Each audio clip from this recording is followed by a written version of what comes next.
set up my comments perfectly. I would like to just continue with the analysis that General Hakohen was presenting, and I'll take it out another layer up to the Washington element, which I think is part of the strategic ambiguity that General Hakohen presented so clearly.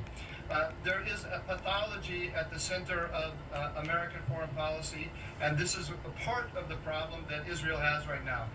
The pathology is that the Biden administration believed that it could stabilize the Middle East by effectively appeasing Iran. They have different words for it. They don't use the word appease. They say de-escalation, dialogue, diplomacy, regional integration. They have a whole set of buzzwords that they use, but we all know what it means. It means turning a blind eye to Iranian oil sales to China.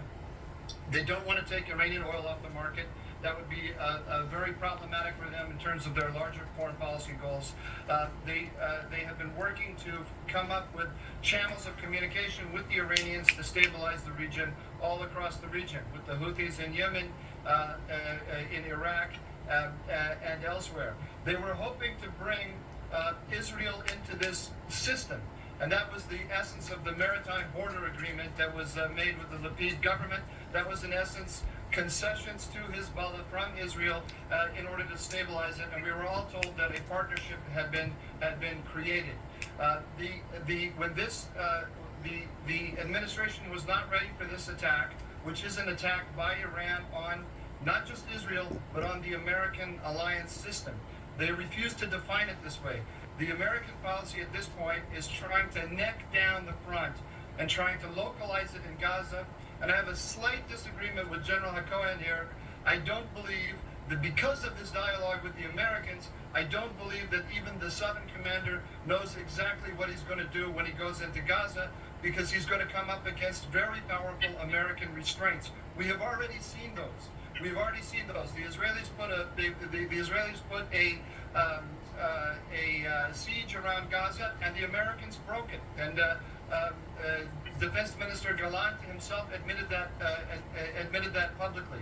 We now see very credible reports in the press that the Americans, as you have already mentioned, General Cohen mentioned, they took an attack against Hezbollah off of the table.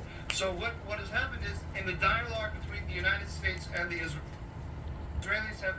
are limited to the southern front, and they are limited to what they can do on the southern front. They're also being told time and again to look out for civilian casualties. This ultimately will not work. Israel will not be able to achieve its war goals, and in the end, it will be an invitation to Iran and its proxies to open up other fronts in other places.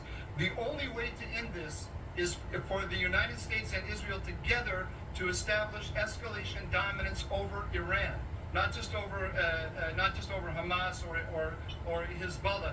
But the administration has yet to define the problem that way. So among the strategic challenges that the Israeli leadership faces, it's convincing the Americans to define this war for what it is: an Iranian effort to undermine the American alliance system. Absolutely agree regarding the southern echelon, but yet speaking about the tactical effort, how to invade, how to lead it, how to synchronize it, he is really challenged by a lot of tactical obligations. About that, his job is clear. Indeed. Well, I'd like to bring in